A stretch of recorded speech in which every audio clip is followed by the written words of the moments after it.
El día de hoy les vengo a hablar lo que es el capítulo 2 del libro La historia del periodismo universal. En el video anterior les hablé del capítulo 1 dándoles un breve resumen de lo que trata el capítulo 1. El día de hoy hablaremos del capítulo número 2. El capítulo número 2 nos habla lo que es de la evolución de la prensa a los principales países occidentales, ¿no? En el siglo XIX no disfrutaban de un régimen de libertad. En la mayoría de los países en este periodo hubo dos modos de contrapuesto, ¿verdad?, a acceder a la libertad de prensa: la Revolución Francesa y los estadounidenses, y lo que es la reformista inglesa. Los modelos dominantes de Inglaterra, Francia y Estados Unidos representaron tres formas distintas de la evolución.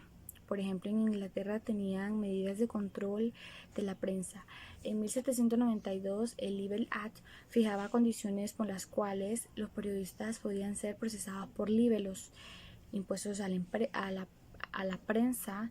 El principal problema era conseguir los recursos para sostener una publicación de la prensa, porque la prensa en esa época se convirtió lo que fue un producto muy caro. En Francia, luego de la Revolución Francesa, tanto el gobierno jacobino como Napoleón no admitieron la libertad de prensa, y en los Estados Unidos pudieron tener un poco más de libertad de prensa a la hora de su independencia. Los libelos. Cromwell, responsable del Watts, fue acusado por libelos. El presidente Thomas Jefferson, frustrado por los artículos en contra de la administración del periódico Federalistas en el año de 1803, el Watson, un pequeño periódico federalista publicado en Hudson, Nueva York, por Harry Cromwell, publicó una historia en la que afirmaba que el presidente Jefferson había pagado al editor James Collier para publicar historias negativas contra sus oponentes. La litografía empezó a usarse desde el año de 1797 y a finales del siglo XVIII. Inventado por Alois Senefer a finales del siglo XVIII, permitía la impresión de imágenes y textos mediante agua y tinta.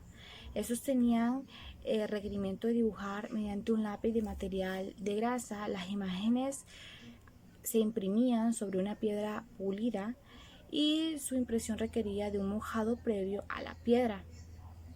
Tras la tinta, ¿verdad? Tras el tintado, la tinta se depositaba solamente sobre la imagen. El liberalismo censitario, en medida que el régimen se fuera asentando, la prensa también fue ganando un mayor ámbito de libertad. El liberalismo fue un movimiento de la burguesía, ¿verdad? La gente, los empresarios de la burguesía fueron los que realizaron este movimiento, protestas para la libre impresión, para la libre prensa, para la libre expresión, ya que en aquella época pues se censuraba. Entonces ellos comenzaron a las protestas y crearon lo que fue el movimiento, el liberalismo. A raíz de eso comenzaron lo que fueron los periódicos políticos y los periódicos de noticias. Havas y Wolf y Reuters se asignaron una zona de influencia en la que no debían entrar ninguno de los dos. Debidamente ellos peleaban zonas para poder dar noticias, ya que en esa época pues lo que se censuraban un poco las noticias, ¿no? Bernhard Wolff era un alemán editor y fundador del periódico National Zeitung y la agencia de noticias Wall. Y Paul Reuter era alemán también con nacionalidad británica y fue creador, ¿verdad?, de la agencia de noticias Reuters. Charles Havas puede ser considerado como el fundador del concepto de la agencia de noticias. Él traducía información procesada del extranjero para la prensa noticiosa francesa. En el año de 1832 creó la agencia de Havas, la más antigua agencia noticiosa de Francia, y Bernhard Wolff y Paul Reuter fueron dos de sus empleados en esa época. En el otro lado de la Atlántida fue distinta. Nació un acuerdo entre directores de diarios de New York. Así nació el Associated Press, ¿verdad?, fundada en el año de 1846. En el desarrollo del periodismo influyeron factores de diversas naturalezas, fenómenos como fue la política, social, económica y técnicas, fenómenos como la democratización. La fotografía y el cartelismo, ¿verdad? El padre de esto fue Nieppe y Daguerre a finales de los años 20 del siglo XIX. A finales del siglo XIX, con la aplicación de la litografía y la utilización del color, que permitieron ilustrar de un modo vibrante y con mayor impacto, el cartel va a lograr un puesto dominante en la publicidad como correspondía. ¿Va? Joseph Nieppe fue la primera persona en tomar una fotografía desde su ventana utilizando una cámara oscura. Después de eso, él se asoció con Louis Daguerre y experimentaron pues compuestos de plata para crear nuevas formas de crear lo que es la fotografía, ¿verdad? Joseph Nieppe creó la primera fotografía en el año de 1826. Algunos autores indican que en el año de 1880 el The New York Daily Graphic publicó la primera foto de la historia del periodismo. Fundada en el año de 1873 por una firma canadiense, del Daily Graphic estaba considerado como el primer diario ilustrado de los Estados Unidos y quizás del mundo que utilizó la fotografía en toda su dimensión, lo que hace uno de los primeros medios impresos en sentar precedentes para el desarrollo del fotoperiodismo.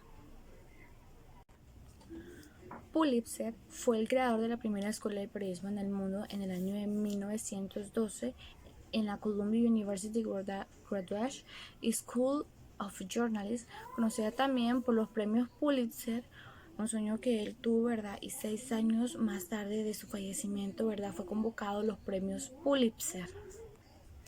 El periodismo amarillismo, sin alma y sin ética. Es un tipo de prensa noticiosa con títulos llamativos, escandalosos o exagerados para atrapar o tratar de aumentar sus ventas.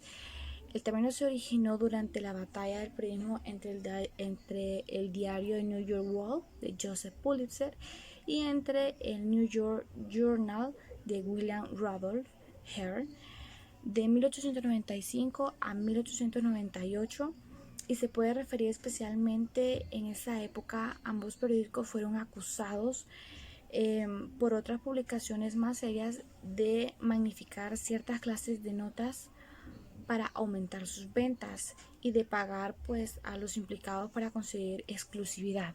El periodismo de New York Press acuñó el término periodismo amarillo en principales de los años de 1897 para describir el trabajo tanto como de Pulitzer como el de Hearst, y de ello contribuyó lo que es el éxito del personaje de Yellow Kid en ambos periódicos. Y este es un breve resumen del capítulo número 2 del libro La historia del periodismo.